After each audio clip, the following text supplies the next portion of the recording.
गातुं यज्ञाय गातुं यज्ञपतये दैवी स्वस्तिरस्तु नः स्वस्तिर्मानुषेभ्यः ऊर्ध्वं जिगातु भेषजं शन्नो अस्तु द्विपदे शञ्चतुष्पदे ओम शांति शांति शांति।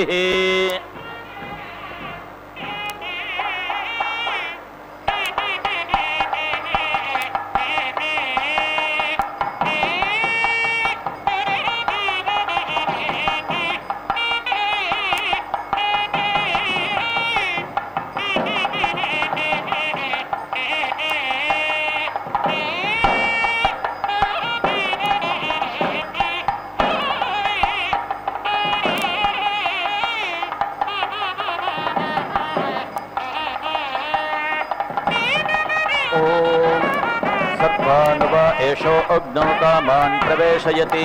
यो अग्निनन्वाधाय व्रतमुपैति सजदनिष्ट्वा प्रयायात् अकामप्रीता एनं कामानानुप्रयायुः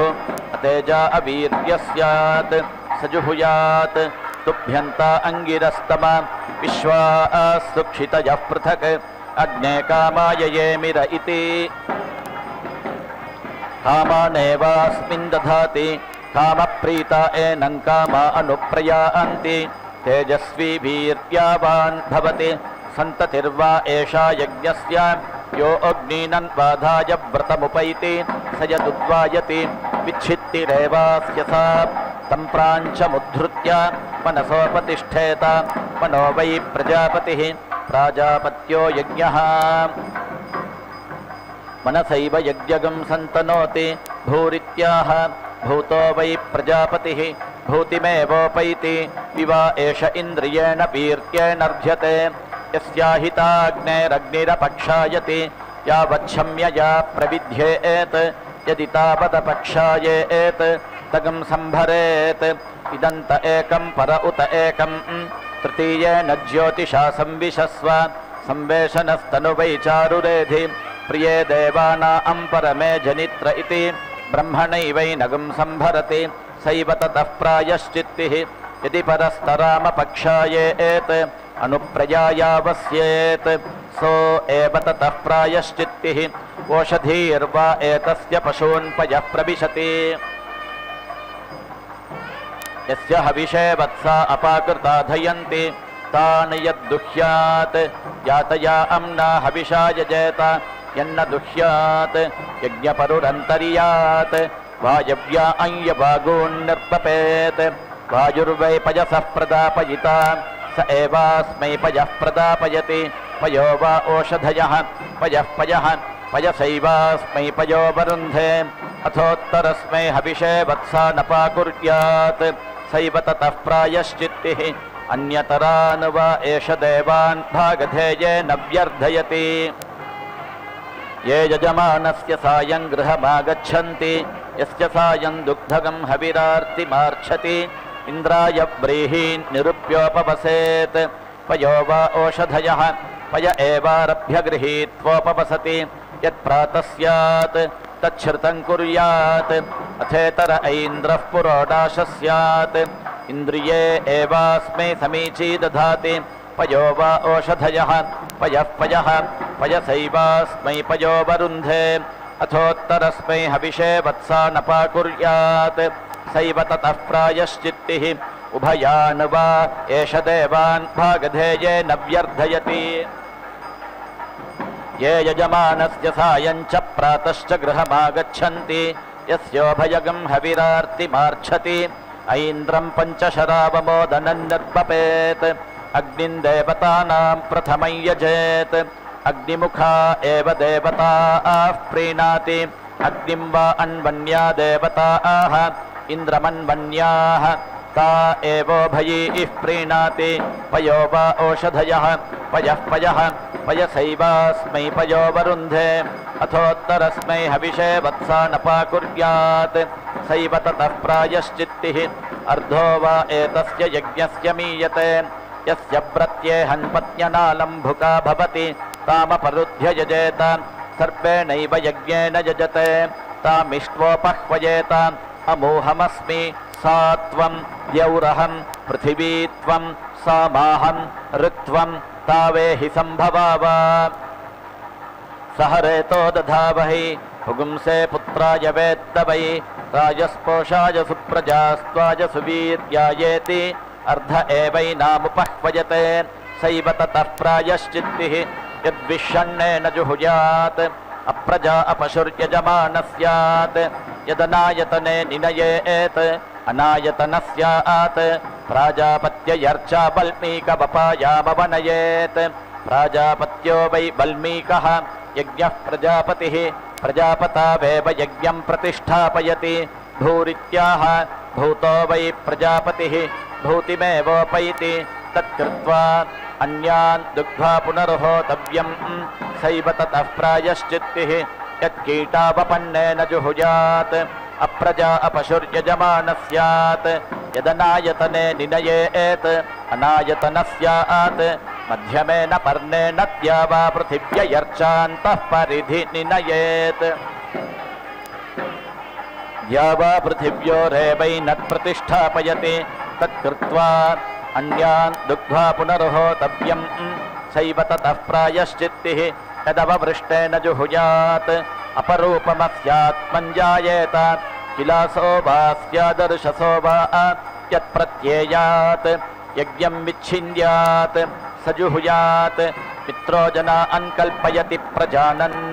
मित्रोदाधार पृथिवीमुतद्या मित्रः कृष्टीरनिमिषाभिचष्टे सत्याय हव्यं घृतवज्जुहोतेति मित्रेणैवैनः कल्पयति तत्कृत्वा अन्यान् दुग्ध्वा पुनर्होतव्यं सैव ततः प्रायश्चित्तिः यत्पूर्वस्यामाहुत्यागं हुतायामुत्तराहुतिस्कन्देत् द्विपाद्भिः पशुभिर्यजमानो व्यर्थ्येत यदुत्तरयाभिजुहुयात् चतुष्पाद्भिः पशुभिर्यजमानो व्यर्थ्येत यत्र वेत्थ वनस्पते देवानां गुह्यानामानि तत्र हव्यानि गामयेति वानस्पत्ययर्चा समिधमाधाय तूष्णीमेव पुनर्जुहुयात् वनस्पतिनैव यज्ञस्यार्ताञ्चाना अर्ताञ्चाहुति विदाधार तत्कृत्वा अन्यान् दुग्ध्वा पुनर्होतव्यं सैव ततः प्रायश्चित्तिः यत्पुरा प्रयाजेभ्यः प्राङङ्गारस्कन्देत् अध्वर्यवे च यजमानाय चाकग्निः स्यात् यद्दक्षिणा ब्रह्मणे च यजमानाय चाकग्निः स्यात् यत्प्रत्यक् होत्रे च पत्न्यै च यजमानाय चाकग्निः स्यात् यदुदङ् अग्निधे च पशुभ्यश्च यजमानाय चाकग्निः स्यात् यदभिजुहुयात् रुद्रो अस्य पशून् घातुकः स्यात् यन्नाभिजुहुयात् अशा अन्तः प्रह्रियेत स्रुवस्य बुद्धेनाभिनिदध्यात् मातमो मा यज्ञस्तमन्मा यजमानस्तमत् नमस्ते अस्त्वायते नमो रुद्रपरायते नमो यत्र निषीदसि अमुं माहिगुंसीरमुं माहिगुंसीरिति येन स्कन्देत् तं प्रहरेत् सहस्रशृङ्गो वृषभो जातवेदाः स्तोमपृष्ठो घृतवान् सुप्रतीकः मानो हासीन् मेद्धितो नेत्वाजहाम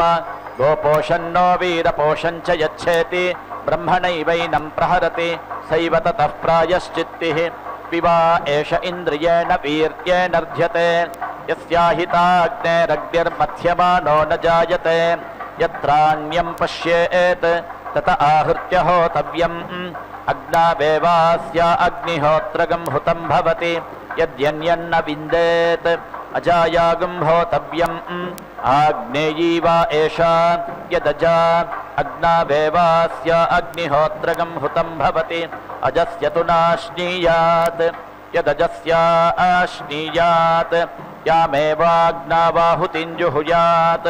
तामद्यात् तस्मादजस्य नाश्यम् यद्यजान्न विन्देत् ब्राह्मणस्य दक्षिणे हस्ते होतव्यम् एष वा अग्निर्वै ईश्वानरः यद्ब्राह्मणः अग्नावेवास्य अग्निहोत्रगं हुतं भवति ब्राह्मणं तु वसत्यैनापरुन्ध्यात् यद्ब्राह्मणं वसत्या अपरुन्ध्यात् यस्मिन्नेवाग्नावाहुतिं जुहुयात् तं भागधेयेन व्यर्थयेत् तस्मात् ब्राह्मणो वसत्यैनापरुन्ध्यः यदि ब्राह्मणं न विन्देत् दर्भस्तम्भे होतव्यम् अग्निवान् वै दर्भस्तम्भः अग्नावेवास्य अग्निहोत्रकं हुतं भवति दर्भागस्तु नाध्यासीत यद्दर्भानध्यासीत यामेवाग्नावाहुतिं जुहुयात् तामध्यासीत तस्माद्दर्भानाध्यासितव्याः यदि दर्भान्न विन्देत् अप्सु होतव्यम् आपो वै सर्वा देवताः देवता अस्वेवास्य अग्निहोत्रकं हुतं भवति आपस्तु न परिचक्षीत यदापः परिचक्षीत यामेवाप्स्वाहुतिं जुहुयात् तां परिचक्षीत तस्मादापो न परिचक्ष्याः मेध्या च वा एतस्य मेध्या च तनुभौतकं सृज्येते यस्याहिताग्नेरन्यैरग्निभिरग्नयस्तकं सृज्यन्ते अग्नये विविचये पुरोडाशमष्टाकपालं निर्वपेत् मेध्या अन्यैवास्या मेध्यां च तनुभौ व्यावर्तयति अग्नये व्रतपतये पुरोडाशमष्टाकपालं निर्वपेत् अग्निमेव व्रतपतिग्स्वेन भागधेयेनोपधावति स एवैनं व्रतमालम्भयति गद्भग्स्रवन्तमगतमकः अग्निरिन्द्रस्त्वष्टा बृहस्पतिः पृथिव्यामवचुश्चोतैतत् नाभिप्राप्नोति निरृतिं पराचैः रेतो वा एतद्वाजिनमाहिताग्नेः यदग्निहोत्रं तद्यच्छ्रवेत् रेतो अस्य वाजिनग्स्रवेत् गद्भग्स्रवन्तमगतमकरित्याह रेत एवास्मिन् वाजिनं दधाति अग्निरित्याह अग्निर्वैरेतोधाः रेत एव तद्दधाति इन्द्र इत्याह इन्द्रियमेवास्मिन् दधाति त्वष्टेत्याह त्वष्टा वै पशूनां मिथुनानागं रूपकृत् रूपमेव पशुषु दधाति बृहस्पतिरित्याह ब्रह्म वै देवानां बृहस्पतिः ब्रह्मणैवास्मै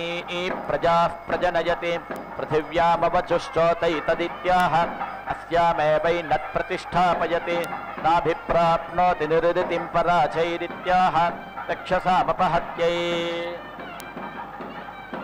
याः पुरस्तात् प्रस्रवन्ति उपरिष्टात् सर्वतश्च याः ताभिरश्मिपवित्राभिः श्रद्धां यज्ञमारभे देवा गातुविदः गातुं यज्ञाय विन्दत मनसस्पतिना देवेन वाता अद्यज्ञः प्रयुज्यत तृतीयस्यै दिवः गायत्र्या सोम आवृतः सोमपीठाय सन्नयितुं पकलमन्तरमाददे आपो देवी शुद्धास्थ इमा पात्राणि शुन्धत उपातङ्क्याय देवानां पर्णवल्कमुतशुन्धत पयो गृहेषु पयो अग्नियासु पयो वत्सेषु पय इन्द्राय हविषे ध्रियस्व गायत्री पर्णवल्केन पयः सोमं करोत्विमम् अग्निं गृह्णामि सुरथं योमयो भूः य उद्यन्तमारोहति सूर्यमह्ने आदित्यं ज्योतिषां ज्योतिरुत्तमं श्वो यज्ञाय रमतान् देवताभ्यः वसून् रुद्रानादित्यान् इन्द्रेण सह देवताः ताः पूर्वः परिगृह्णामि स्व आयतने मनीषया इमामूर्जं पञ्चदशी ये प्रविष्टाः तान् देवान् परिगृह्णामि पूर्वः अग्निर्हव्यवाडिहतानावहतु पौर्णमासगं हविरिदमेषां मयि आमावास्यगं हविरिदमेषां मयि अन्तराग्निपशवः देवसगं सदमागमन् तान् पूर्वः परिगृह्णामि स्व आयतने मनीषया इह प्रजा विश्वरूपा रमन्ताम् अग्निं गृहपतिमभिसंवसानाः ताः पूर्वः परिगृह्णामि स्व आयतने मनीषया इह पशवो विश्वरूपा रमन्ताम् अग्निं गृहपतिमभिसंवसानाः तान् पूर्वः परिगृह्णामि स्व आयतने मनीषया अयं पितॄणामग्निः अवा अड्ढव्या पितृभ्यः तं पूर्वः परिगृह्णामि अविषण्णः पितुङ्करत् अजस्रन्त्वागं सभापालाः विजयभागगं समिन्धताम् अग्ने दीदाय मे सभ्य विजित्यै शरदः शतम् अन्नमावसथीयम् अभिहराणि शरदः शतम् आवसथे श्रियं मन्त्रम् अहिर्बुद्धियो नियच्छतु इदमहमग्निज्येष्ठेभ्यः वसुभ्यो यज्ञं प्रब्रवीमि इदमहमिन्द्रज्येष्ठेभ्यः रुद्रेभ्यो यज्ञं प्रब्रवीमि इदमहं वरुणज्येष्ठेभ्यः आदित्येभ्यो यज्ञं प्रब्रवीमि पयस्वतीरोषधयः पयस्वद्वीरुधां पयः अपां पयसो यत्पयः ते नमामिन्द्रसगं सृज अग्ने व्रतपते व्रतञ्चरिष्यामि तच्छके यन्तन्मे राध्यतां वायो अव्रतपत आदित्यव्रतपते व्रतानां व्रतपते व्रतञ्चरिष्यामि तच्छके यन्तन्मे राध्यताम् इमां प्राचीमुदीचीम् इषमूर्जमभिसग्स्कृतां बहुपर्णामशुष्काग्रां हरामि पशुपामहं यत्कृष्णो रूपं कृत्वा प्राविशस्त्वं वनस्पतीन् ततस्त्वामेकविंशतिधा सम्भरामि सुसम्भृता त्रीन् परिधिस्तिस्रः समिधः यज्ञायुरनुसञ्चरान् उपवेशं मे क्षणं धृष्टिं सम्भरामि सुसम्भृता या जाता ओषधयः देवेभ्यस्त्रियुगं पुरा तासां पर्वराध्यासं परिस्तरमाहरन् अपां मेध्यं यज्ञियं सदेवगं शिवमस्तु मे आच्छेत्तावो मारिषं जीवानि शरदः शतम् अपरिमितानां परिमिताः सन्नह्ये सुकृतायकम् एनो मानिगा अङ्कतमच्छनाहं पुनरुत्थाय बहुला भवन्तु सकृदाच्छिन्नं परिहिरोर्नामृतो ध्यानं पितृभ्यस्ताभराम्यहम् अस्मिन् सीदन्तु मे पितरः सौम्याः पितामहाः प्रपितामहाश्चानुगैः सह त्रिवृत्पलाशे दग्धः यान् प्रादेशसंवितः यज्ञे पवित्रं पोतृतमं मयो हव्यं करोतु मे मौ प्राणापानौ यज्ञस्याङ्गानि सत्वशः आप्याययन्तौ सञ्चरतां पवित्रे हव्यशोधने पवित्रे स्थो वैष्णवी वायुर्वां मनसा पुनातु अयं प्राणश्चापानश्च यजमानमपि गच्छतां यज्ञे ह्यभूतां पोतारौ पवित्रे हव्यशोधने त्वया वेदिं विविदुः पृथिवीं त्वया यज्ञो जायते विश्वदानिः अच्छिद्रं यज्ञमन्वेषि विद्वान् त्वया होता सन्तनोत्यर्धमासान् त्रयस्त्रिगुंशोऽसि तन्तूनां पवित्रेण सहागहि शिवे यगं रज्जुरभिधानी अग्नियामुपसेवताम् अप्रस्रगंसाय यज्ञस्य मुखे उपदधाम्यहं पशुभिः सन्नीतं बिभृताम् इन्द्राय श्रुतं दधि उपवेशोऽसि यज्ञाय त्वां परिवेशमधारयन् इन्द्राय हविः कृण्वन्तः शिवः षड्मो भवासिनः अमृन्मयं देवपात्रं यज्ञस्यायुषि प्रयुज्यताम् तिरः पवित्रमतिनीताः आपोधारयमातिगुः देवेन सवित्रोत्पूताः वसोः सूर्यस्य रश्मिभिः गान्धोः पवित्रे रज्जुम् सर्वापात्राणि शुन्धता एता आचरन्ति मधुमद्दुहानाः प्रजापतिर्यशसो विश्वरूपाः बह्वीर्भवन्तिरुपजायमानाः इह व इन्द्रो रमयतु गावः पूषास्था अयक्ष्मावः प्रजया सगं सृजामि राजस्पोषेण बहुला भवन्तीः ऊर्जं पयः पिन्वमाना घृतं च जीवो जीवन्तीरुपवत्सदेयम् यौश्चेमै यज्ञं पृथिवी च सन्दुहाताम् धाता सोमेन सह वातेन वायुः यजमानाय द्रविणं दधातु उत्सन्दुहन्ति कलशं चतुर्बिलम् इडा अन्देवीं मधुमतीगं सुवर्विदम् तदिन्द्राग्नि जिन्वतगं सूनृतावत् तद्यजमानममृतत्वे दधातु।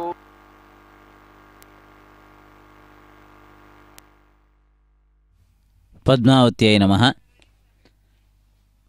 ತಿರುಚಾನೂರು ಕ್ಷೇತ್ರದ ಪದ್ಮಾವತಿ ಅಮ್ಮನವರ ದಿವ್ಯ ಸಾನ್ನಿಧ್ಯದಲ್ಲಿ ನಡೆದು ಬರುತ್ತಿರುವ ಪದ್ಮಾವತಿ ಶ್ರೀನಿವಾಸ ಕಲ್ಯಾಣದ ದೃಶ್ಯಾವಳಿಗಳನ್ನು ತಾವು ವೀಕ್ಷಿಸುತ್ತಿದ್ದೀರಿ. ಜಗನ್ಮಾತೆಯಾದ ಪದ್ಮಾವತಿ ದೇವಿ ಸರ್ವಾಲಂಕಾರ ಭೂಷಿತೆಯಾಗಿ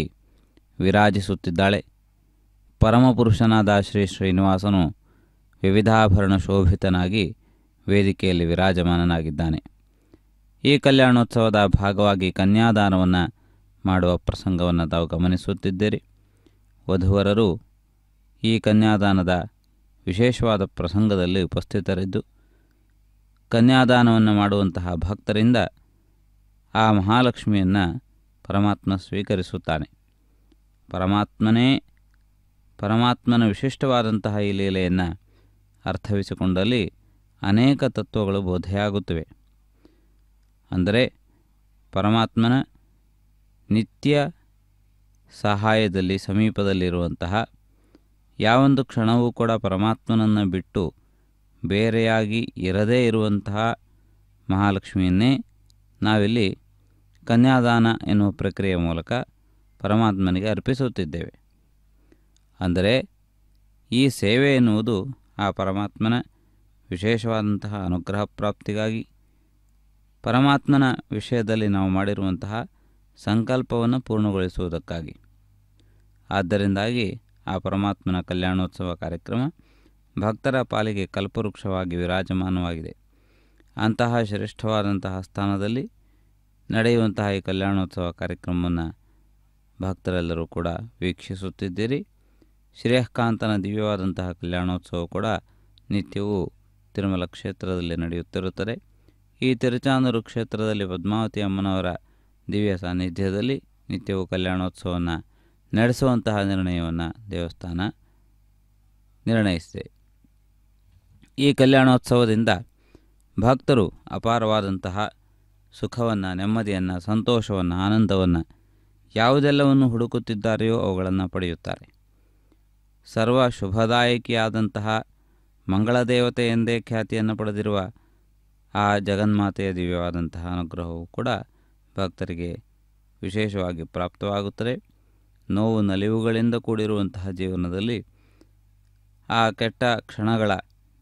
ದುಃಖವನ್ನು ಹೋಗಲಾಡಿಸಿಕೊಂಡು ಆನಂದದಿಂದ ಜೀವನವನ್ನು ನಡೆಸುವುದಕ್ಕೆ ಬೇಕಾದಂತಹ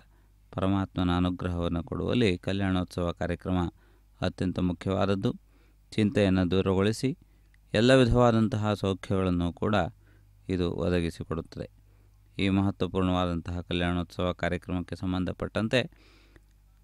ಇದೀಗ ವಧುವರರ ವೈಭವವನ್ನು ತಿಳಿಯಪಡಿಸುವ ಅಷ್ಟಕಾದಿಗಳನ್ನು ಪಠಿಸಲಾಗುತ್ತದೆ. ಇದೀಗ ಕನ್ಯಾದಾನ ಪ್ರಕ್ರಿಯೆಯನ್ನು ಕ್ಷೀರಧಾರೆಯಿಂದ ಮಾಡಿರುತ್ತಾರೆ. ಅಂತಹ ಒಂದು ವಿಶಿಷ್ಟವಾದಂತಹ ಒಂದು ಪ್ರಕ್ರಿಯೆಯನ್ನು ತಾವಿದೀಗ ವೀಕ್ಷಿಸಿದ್ದೀರಿ. ನಂತರದಲ್ಲಿ ಮಾಂಗಲ್ಯ ಪೂಜೆ ಹಾಗೂ ಮತ್ತಿತರ ಪ್ರಕ್ರಿಯೆಗಳು ಮುಂದುವರಿಯುತ್ತವೆ. ಪುನಃ ಮತ್ಸ್ಯೇಭ್ಯೋ ಮನುಷ್ಯೇಭ್ಯಃ ಪುನರ್ದೋಹಾಯ ಕಲ್ಪತಾಂ ಯಜ್ಞಸ್ಯ ಸಂತತಿರಸಿ ಯಜ್ಞಸ್ಯ ತ್ವಾ ಸಂತತಿಮನುಸಂತನೋಮಿ ಅಧಸ್ತಮಸಿ ವಿಷ್ಣವೇ ತ್ವಾ ಯಜ್ಞಾಯಾಪಿ ದಧಾಮ್ಯಹಂ ಅದ್ಭಿರರಿಕ್ತೇನ ಪಾತ್ರೇಣ ಯಾಃ ಪೂತಾಃ ಪರಿಶೇರತೆ ಅಯಂ ಪಯಃ ಸೋಮಂ ಕೃತ್ವಾ ಸ್ವಾಂಯೋನಿಮಪಿ ಗಚ್ಚತು ಪರ್ಣವಲ್ಕಃ ಪವಿತ್ರಂ ಸೌಮ್ಯಃ ಸೋಮಾದ್ಭಿನಿರ್ಮಿತಃ ಇಮೌ ಪರ್ಣಂಚ ದರ್ಭಂಚ ದೇವಾನಾಗಂ ಹವ್ಯಶೋಧನೌ ಪ್ರಾತರ್ವೇಷಾಯ ಗೋಪಾಯ ವಿಷ್ಣೋ ಹವ್ಯಗಂ ಹಿ ರಕ್ಷಸಿ ಉಭಾವಗ್ನಿ ಉಪಸ್ತೃಣತೆ ದೇವತಾ ಉಪವಸಂತು ಮೇ ಅಹಂಗ್ರಾಮ್ಯಾನುಪವಸಾಮಿ ಮಹ್ಯಂ ಗೋಪತಯೇ ಪಶೂನ್ ದೇವಾದೇವೇಷು ಪರಾಕ್ರಮಧ್ವಂ ಪ್ರಥಮಾದ್ವಿತೀಯೇಷು ದ್ವಿತೀಯಾಸ್ತೃತೀಯೇಷು ತ್ರಿರೇಕಾದಶ ಇಹಮಾವತ ಇದಗಂ ಶಕೇಯಂ ಯದಿದಂ ಕರೋಮಿ ಆತ್ಮಾ ಕರೋತ್ವಾತ್ಮನೇ ಇದಂ ಕರಿಷ್ಯೇ ಭೇಷಜಂ ಇದಂ ಮೇ ವಿಶ್ವಭೇಷಜ ಅಶ್ವಿನಾ ಪ್ರಾಪತಂ ಯುವಂ ಇದಮಹಗುಂ ಸೇನಾಯ ಅಭೀತ್ವರ್ಯೈ ಮುಖಮಪೋಹಾಮಿ ಸೂರ್ಯಜ್ಯೋತಿರ್ವಿಭಾಹಿ ಮಹತ ಇಂದ್ರಿಯಾಯ ಆಪ್ಯಾಯತಾಂ ಘೃತಯೋನಿಃ ಅಗ್ನಿರ್ಹವ್ಯಾನುಮನ್ಯತಾಂ ಖಮಂಕ್ಷ್ವತ್ವಚಮಂಕ್ಷ್ವ ಸ್ವರೂಪಂ ತ್ವಾ ವಸುವಿದಂ ಪಶೂನಾಂ ತೇಜಸಾ ಅಗ್ನಯೇ ಜುಷ್ಟಮಭಿಘಾರಯಾಮಿ ಸ್ಯೋನಂತೆ ಸದನಂ ಕರೋಮಿ ಘೃತಸ್ಯ ಧಾರಯಾ ಸುಷೇವಂ ಕಲ್ಪಯಾಮಿ ತಸ್ಮಿನ್ ಸೀದಾಮೃತೆ ಪ್ರತಿಷ್ಠಾ ವ್ರೀಹೀಣಾಂ ಮೇಧಸುಮನಸ್ಯ ಮಾನಃ ಆರ್ದ್ರಃ ಪ್ರಥಸ್ನುದ್ಭುವನಸ್ಯ ಗೋಪಾಃ ಶ್ರುತ ಉತ್ಸ್ನಾತಿ ಜನಿತಾಮತೀನಾಂ ಯಸ್ತ ಆತ್ಮಾ ಪಶುಷು ಪ್ರವಿಷ್ಟಃ ದೇವಾನಾಂ ವಿಷ್ಠಾಮನುಯೋ ವಿತಸ್ಥೆ ಆತ್ಮನ್ವಾನ್ ಸೋಮಘೃತವಾನಿಃ ಭೂತ್ವಾ ದೇವಾನ್ ಗಚ್ಚ ಸುವರ್ವಿಂದ ಯಜಮಾನಾಯ ಮಹ್ಯಂ ಇರಾಭೂತಿಃ ಪೃಥಿವ್ಯೈರಸೋಮೋತ್ಕ್ರಮೀತ್ ದೇವಾಃ ಪಿತರಃ ಪಿತರೋ ದೇವಾಃ ಯೋಹಮಸ್ಮಿ ಸಸನ್ ಯಜೆ ಯಸ್ಯಾಸ್ಮಿ ನತಮಂತರೇಮಿ ಸ್ವಮ್ಮ ಇಷ್ಟಗ್ ಸ್ವಂ ದತ್ತಂ ಸ್ವಂ ಪೂರ್ತಗ್ ಸ್ವಗ್ ಶ್ರಾಂತಂ ಸ್ವಗಂ ಹುತಂ ತಸ್ಯ ಮೇ ಅಗ್ನಿರುಪದ್ರಷ್ಟಾ ವಾಯುರುಪಶ್ರೋತ ಆದಿತ್ಯೋನುಖ್ಯಾತ द्यौः पिता पृथिवी माता प्रजापतिर्बन्धुः य एवास्मि ससन यजे माभेर्मा संविक्था मा त्वाहि गुंसिषम् मा ते तेजोपक्रमीत् भरतमुद्धरे मनुषिञ्च अवदानानि ते प्रत्यवदास्यामि नमस्ते अस्तु माहि गुंसीः यदवदानानि ते वद्यन् विलोमाकारुषमात्मनः आज्येन प्रत्यनज्म्येन तत्त आप्यायतां पुनः अज्यायोयवमात्रात् आव्याधात्कृत्यतामिदं मारूरुपामयज्ञस्य शुद्धग्स्विष्टमिदगं हविः मनुना दृष्टां घृतपदीं मित्रावरुणसमीरितां दक्षिणार्धादसम्भिन्दन् अवद्याम्येकतो मुखाम् इडे भागञ्जुषस्वनः जिन्वगा जिन्वार्वतः तस्या अस्ते भक्षिवाणस्याम सर्पात्मानः सर्पगणाः ब्रध्नपिन्वस्वा ददतो मे माक्षायि कुर्वतो मे मोपदसत् दिशां क्लिप्तिरसि दिशो मे कल्पन्तां मे दिशः दैवीश्च मानुषीश्च अहोरात्रे मे कल्पेताम् अर्धमासा मे कल्पन्ताम् मासा मे कल्पन्ताम् ऋतवो मे कल्पन्ताम् संवत्सरो मे कल्पताम् क्लिप्तिरसि कल्पताम् मे आशानान् त्वाशापालेभ्यः चतुर्भ्यो अमृतेभ्यः इदं भूतस्याध्यक्षेभ्यः विधेम हविषा वयं भजतां भागी भागं मा भागो भक्त निरभागं भजामः अपस्मिन्वा ओषधीर्जिन्वा द्विपात्पाहि चतुष्पादवा दिवो वृष्टिमेरय ब्राह्मणानामिदगं हविः सौम्यानागं सोमपीथिनां निर्भक्तो ब्राह्मणः नेहा ब्राह्मणस्यास्ति समन्तां बर्हिर्हविषा घृतेन समादित्यैर्वसुभिः सम्मरुद्भिः समिन्द्रेण विश्वेभिर्देवेभिरङ्क्तां दिव्यन्नभो गच्छतु यत्स्वाहा इन्द्राणी वा विधवा भूयासम् अदितिरिवसुपुत्रा अस्थूरित्वागार्हपत्या उपनिषदे सुप्रजास्त्वाया सम्पत्नीपत्या सुकृतेन गच्छतां यज्ञस्य युक्तौ धुर्या बभूतां सञ्जानानो विजहतामरातीः दिविज्योतिरजरमारभेतां दशते तनुवो यज्ञयज्ञियाः ताः प्रीणातु यजमानो घृतेन नारिष्ठयोः प्रशिशमीडमानः देवानां दैव्येऽपि यजमानो मृतोऽभूत् यं वा अन्देवा अकल्पयन् ऊर्जो भागगं शतक्रतु एतद्वान्तेन प्रीणानि तेन तृप्यतमगं हहौ अहं देवानागं सुकृतामस्मि लोके ममेदमिष्टन्न मिथुर्भवाति अहं नारिष्ठावनुयजामि विद्वान् यदा अभ्यामिन्द्रो अदधात् भागधेयम् अदारसर्भवत देव सोमात् अस्मिन् यज्ञे मरुतो मृडतानः मानो विददभिभामो अशस्तिः मानो विदद्वृजनाद्वेश्यायां ऋषभं वाजिनं वयं पूर्णमासंयजामहे सनोदोहतागं सुवीर्यं प्रायस्पोषगं सहस्रिणं प्राणाय सुराधसे पूर्णमासाय स्वाहा अमावास्या सुभगा सुषेवा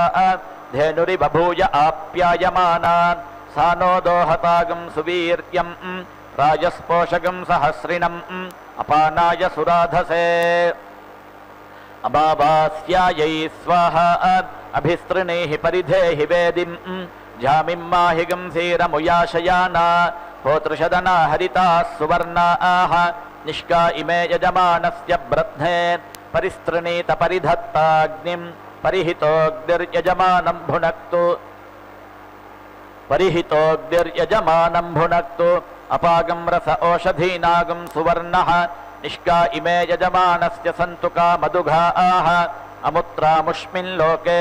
भूपते भुवनपते महतो भूतस्य पते ब्रह्माणं त्वावृणीमहे अहं भूपतिरहं भुवनपतिः अहं महतो भूतस्य पतिः देवेन सवित्रा प्रसूत आर्त्विज्यं करिष्यामि देवसवितरे तन्त्वा वृणते बृहस्पतिं दैव्यं ब्रह्माणं तदहं मनसे प्रब्रवीमि मनो गायत्र्यै गायत्री त्रिष्टुभे त्रिष्टुब्जगत्यै जगत्यनुष्टुभे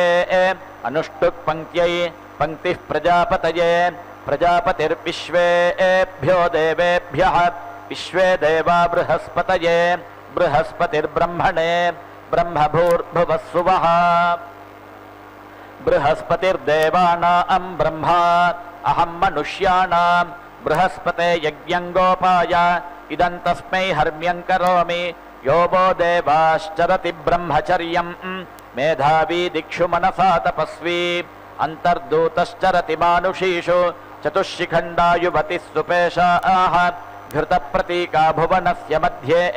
मर्मृज्यमाना महते सौभगाय मह्यं धुक्ष्व यजमानाय कामान् भूमिर्भूत्वा महिमानं पुपोष ततो देवी वर्धयते पयागुंसि यज्ञिया यज्ञं विचयन्ति शञ्च ओषधीराप इह शक्वरीष्ट यो मा हृदा मनसा यश्च वाचा यो ब्रह्मणा कर्मणा द्वेष्टि देवाः यश्रुतेन हृदयेनेष्णता च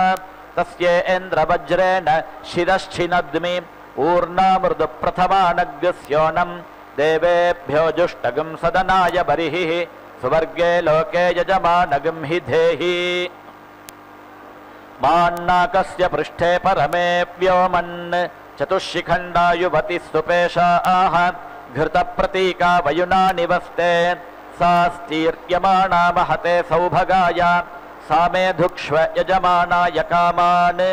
शिवा च मे शग्मा चैधि स्योना च मे सुषदा चैधि ऊर्जस्वती च मे पयस्वती चैधि इषमूर्जं मे पिन्वस्व ब्रह्मतेजो मे पिन्वस्व क्षत्रमोजो मे पिन्वस्व विषं पुष्टिं मे पिन्वस्व आयुरन्नाद्यं मे पिन्वस्व प्रजां पशून् मे पिन्वस्व अस्मिन् यज्ञ उपभूय इन्नु मे अविक्षोभाय परिधीन् दधामि धर्ता धरुणो धरीयान् अग्निर्द्वेषागुंसि निरितोऽनुदातै विच्छिनत्मि विधृतीभ्यागं सपत्नान् जातान् भ्रातृव्यान् ये च जनिष्यमानाः इशो यन्त्राभ्यां विधमाम्येनान् अहग्स्वानामुत्तमोऽसानि देवाः इशो यन्त्रेऽनुदमाने अरातिं विश्वं पाप्मानममतिं दुर्मरायुं सीदन्ति देवी सुकृतस्य लोके धृती ईस्थो विधृती स्वधृती प्राणान् मयि धारयतं प्रजां मयि धारयतं पशून् मयि धारयतम् अयं प्रस्तर उभयस्य धर्ता धर्ता प्रयाजानामुतानुयाजानां सदाधार समिधो विश्वरूपाः तस्मिन् सृचो अध्यासादयामि आरोह पथो जुहुदे भयानान् यत्र ऋषयः प्रथमजा ये पुराणाः हिरण्यपक्षा जिरा संभृतांगा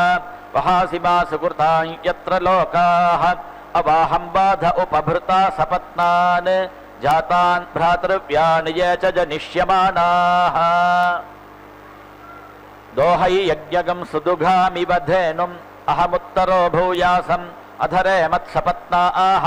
यो मा वाचा मनसा दुर्मरायुः हृदा रातीयादभिदासदग्ने इदमस्य चित्तमधरन् ध्रुवायाः अहमुत्तरो भूयासम् अधरे मत्सपत्नाः ऋषभोऽसि शाक्वरः घृताचीनागुं सूनुः प्रियेण नाम्ना अप्रिये सदसि सीद स्यो नो मे सीद सुषदः पृथिव्यां पृथयि प्रजया पशुभिः सुवर्गे लोके दिविसीद पृथिव्यामन्तरिक्षे अहमुत्तरो भूयासम् अधरे मत्सपत्नाः यज्ञस्थालीकृतस्य पूर्णा अच्छिन्नपया शतधार उत्सः मारुतेन शर्मणा दैव्येन यज्ञोऽसि सर्वतः श्रितः सर्वतो मां भूतं भविष्यच्छ्रयताम् शतं मे सन्त्वाशिषः सहस्रं मे सन्तु सूनृताः इरावतीः पशुमतीः प्रजापतिरसि सर्वतः श्रितः सर्वतो मां भूतं भविष्यच्छ्रयताम् शतं मे सन्त्वाशिषः सहस्रं मे सन्तु सूनृताः इरावतीः पशुमतीः इदमिन्द्रियममृतं वीर्यम् अनेनेन्द्राय पशवो चिकित्सन् तेन देवा अवतोपमाम् इहेशमूर्जं यशस्सः ओजस्सनेयं श्रुतं मयि श्रयताम् यत्पृथिवीमचरत्तत्प्रविष्टं येनासिञ्चद्बलमिन्द्रे प्रजापतिः इदं तच्छुक्रं मधुवाजिनीवत् येनोपरिष्टादधिनोन्महेन्द्रं दधिमान्धिनोतु अयं वेदः पृथिवीमन्वविन्दते गुहासतीं गहने गह्वरेषु सविन्दतु यजमानाय लोकम् अच्छिद्रं यज्ञं भूरि कर्मा करोतु अयं यज्ञः समसदद्धविष्मान् प्रचासां नायजुषा देवताभिः तेन लोकान् सूर्यवतो जयेम इन्द्रस्य सख्यममृतत्वमस्यां यो नः कनीय इह कामयातये अस्मिन् यज्ञे यजमानाय मह्यम् अपतमिन्द्राग्निभुवनान्नुदेत अहं प्रजां वीरवतीं विदेय अग्ने वाजजित् वाजन्त्वा सरिष्यन्तं वाजञ्जेष्यन्तं वाजिनं वाजजितं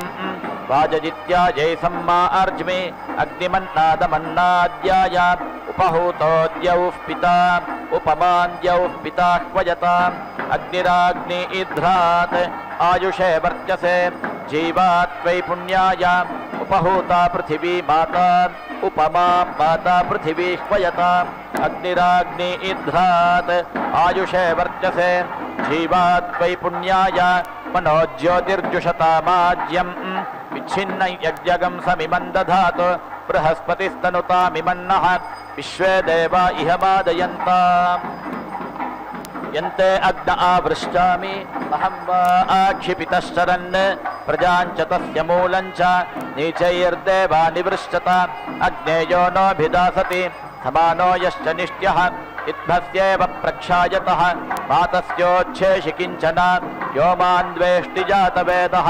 यञ्चाहन्वेष्मि यश्च मां सर्वागस्तानग्ने सन्दः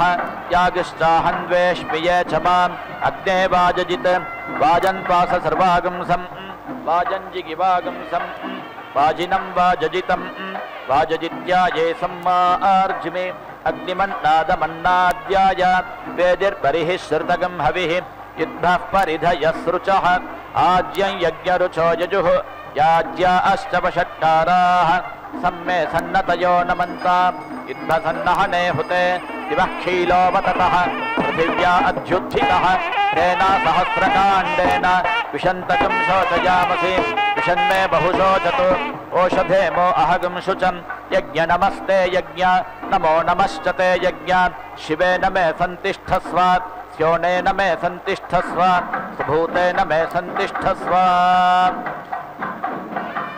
ओम संज्ञानं विज्ञानं प्रज्ञानं जानदभिजानत् संकल्पमानं प्रकल्पमानमुपकल्पमानमुपक्लिप्तं क्लिप्तं तेजोपसीय आयत्सं भूतं भूतं प्रत्येतुः प्रभानाभान् ज्योतिष्मादित्येजस्वानासपन्नमितपन्ने रोचनो रोचमानः शोभनः शोभमानः कल्याणः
చుట్టరికములు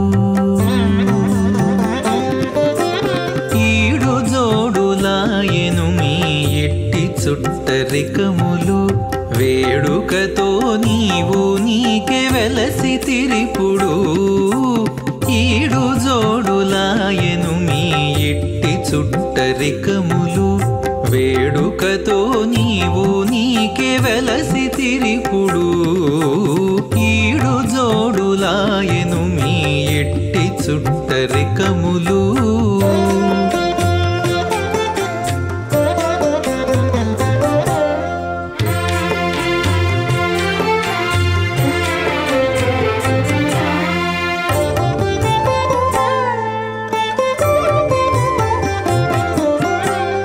పిలుచుక వచ్చి నీకు పీట వెట్టి విడమిచ్చి చెలివిన్న పములెల్లా చేసుకొనేను పిలుచుక వచ్చి నీకు పీట వెట్టి విడమిచ్చి చెలివిన్న పములెల్లా చేసుకొనేను చలరేగి నీవు నట్టె చిత్తము కరగి ఆకె తలపులో మెలగేవు తగు మీ ఇద్దరికి చలరేగి నీవు నట్టె చిత్తము కరగి ఆకె తలపులో మెలగేవు తగు మీ ఇద్దరికి ఈడు జోడులాయెను మీ ఎట్టి చుట్టరికములు వేడుకతో నీవు నీకే వెలసి తిరిపుడు ఈడు జోడులాయెను మీ ఎట్టి చుట్టరికములు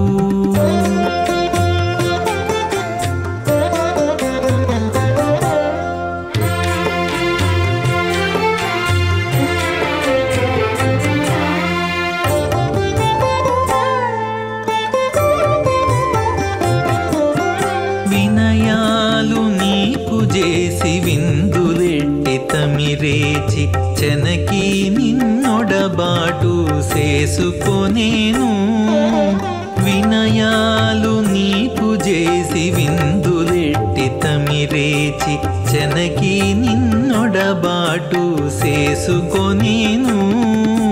సనవిచ్చి నీ వందుకు సంతోషించి మరి ఈకె కను సన్న మెలగేవు కంటిమి మీ పొందులు సనవిచ్చి నీ వందుకు సంతోషించి మరి ఈకె కను సన్న మెలగేవు కంటిమి మీ పొందులు ఈడు జోడులాయెను నీ ఎట్టి చుట్టరికము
यदस्य पारे रजसः शुक्रं ज्योतिरजायत तन्नः परिषदति द्विषः अग्ने वैश्वानरः स्वाहा यस्माद्भीषावाशिष्ठाः ततो नो अभयं कृधि प्रजाभ्यः सर्वाभ्यो मृड नमो रुद्राय मीढुषे यस्माद्भीषाण्यशदः ततो नो अभयं कृधि प्रजाभ्यः सर्वाभ्यो मृडा नमो रुद्राय मीढुषे उदुस्रतिष्ठ प्रतिष्ठ मारिषः मे मयि यज्ञं यजमानं च रीरिषः सुवर्गे लोके यजमानगं हि धेहि षण्ण एधि द्विपदे चतुष्पदे यस्माद्भीषा वेपिष्ठाः पलायिष्ठाः समज्ञास्थाः ततो नो अभयं कृधि प्रजाभ्यः सर्वाभ्यो मृडा नमो रुद्राय मीढुषे य इदमकः तस्मै नमः तस्मै स्वाहा नव उवेतन्म्रियसे आशानान् त्वा विश्वा आशाः यज्ञस्य हि स्थ ऋत्वियौ इन्द्रा अग्निचेतनस्य च हुताहुतस्य तृप्यतम् अहुतस्य हुतस्य च हुतस्य च हुतस्य च अहुतस्य हुतस्य च इन्द्रा अग्नि अस्य सोमस्य पीतं पिबतं जुषेथा मायजमानन्तमो विदत् मृत्विजोमो इमाः प्रजाः मायः सोममिमं पिबात् सगं सृष्टमुभयं कृतम् अनागसस्त्वा वयम् इन्द्रेण प्रेषिता उप वायुष्टे अस्त्वगं शभूः मित्रस्ते अस्त्वगं शभूः वरुणस्ते अस्त्वगं शभूः अपा अंक्षया ऋतस्य गद्भाः भुवनस्य गोपाश्येन अतिथयः पर्वतानां ककुभः प्रजितो न पातारः वग्नुनेन्द्रगृह्वयत घोषेणामीवागश्चातयत युक्तास्थवहत देवाग्रावाण इन्दुरीन्द्र इत्यवादिषुः ऐन्द्रमचुच्यवुः परमस्याः परावतः आस्मात् सधस्थात् ओरोरन्तरिक्षात् आसुभूतमसुषवुः ब्रह्मवर्चसम् आसुषवुः समरे रक्षागस्यवधिषुः अपहतं ब्रह्मज्यस्य वाच्चत्वा मनश्च श्रीणीताम् प्राणश्चत्वा पानश्च श्रीणीताम् चक्षुश्चत्वा श्रोत्रञ्च श्रीणीताम् दक्षश्चत्वा बलञ्च श्रीणीताम् ओजश्चत्वा सहश्च श्रीणीताम् आयुश्चत्वा जरा च श्रीणीताम् आत्मा चत्वा तनूश्च श्रीणीताम् श्रुतोऽसि श्रुतं कृतः श्रुतायत्वा श्रुतेभ्यस्त्वा यमिन्द्रमाहुर्वरुणं यमाहुः यं मित्रमाहुर्यमु सत्यमाहुः यो देवाना अन्देवतमस्तपोजाः तस्मै इत्वा तेभ्यस्त्वा मयित्यदिन्द्रियं महत् मयि दक्षो मयि क्रतुः मयि धाजि सुवीर्यं त्रिषुघर्मो विभातु मे आकू उत्या मनसा सह विराजा ज्योतिषा सह यज्ञेन पयसा सह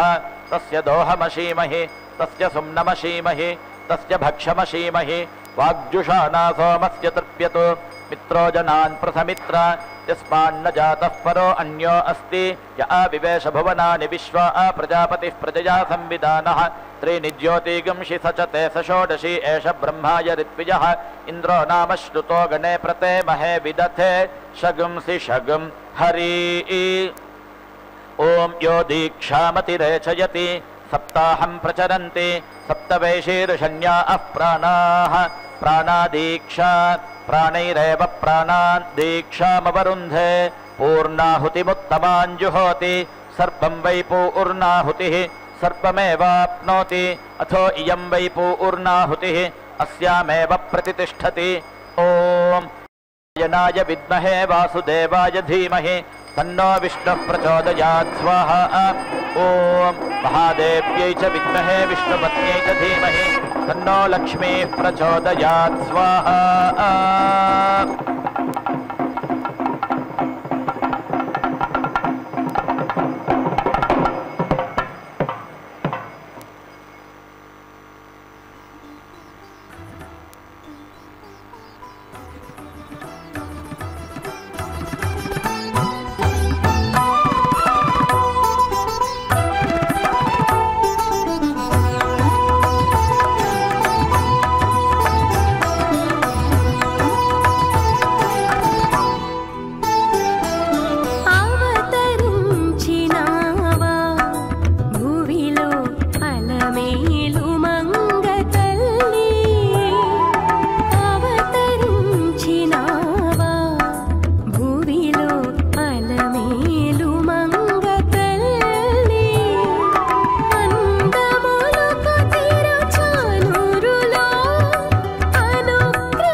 नमो